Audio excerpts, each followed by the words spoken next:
Inilunsad ang commemorative logo para sa ika-50 taong anibersaryo ng paglagda ng mga bansa sa ASEAN sa Treaty of Amity and Cooperation.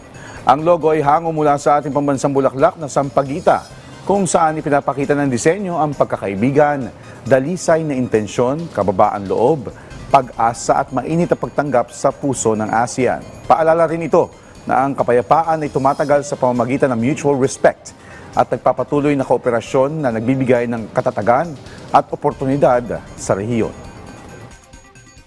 May this commemorative logo continue to sow the seeds of ASEAN community building and further cultivate regional development, economic growth, and enhance political, economic, and socio-cultural relations between ASEAN and the high contracting parties.